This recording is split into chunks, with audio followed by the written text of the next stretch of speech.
નમસ્કાર મિત્રો, વિડીયોમાં તમારું સ્વાગત છે। તો મિત્રો, અત્યારે હાલની ખૂબ જ મોટી અને દુઃખદ ખબર સામે આવી રહી છે। ત્યારે મિત્રો તમને જણાવી દઈએ કે ટોયલેટમાં ફોન લઈને જનારા સાવધાન। જી હા મિત્રો, અત્યારે હાલની ખૂબ જ મોટી ખબર છે। ત્યારે મિત્રો, મોટું જોખમ તમારા પર આવી શકે છે। ત્યારે મિત્રો તમને વધુમાં જણાવી દઈએ કે બોસ્ટનના એક રિસર્ચ મુજબ બાથરૂમમાં લાંબા સમય સુધી ફોન સ્ક્રોલ કરવાથી પાયલ્સ એટલે કે હરસનું જોખમ 47% વધી જાય છે।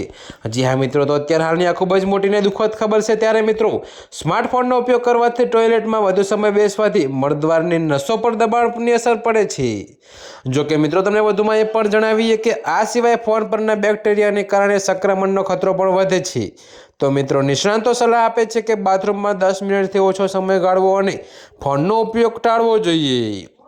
તો મિત્રો, અત્યારે હાલની આ ખૂબ જ મોટી ને દુઃખદ ખબર છે। ત્યારે મિત્રો, અત્યારે હાલ માટે આટલું જ। મળીશું નવી અપડેટ સાથે। અને જો તમને અમારા વિડીયો પસંદ આવતા હોય તો વિડીયોને લાઇક, કોમેન્ટ, શેર અને અમારી ચેનલને સબસ્ક્રાઈબ કરવાનું ભૂલતા નહીં મિત્રો।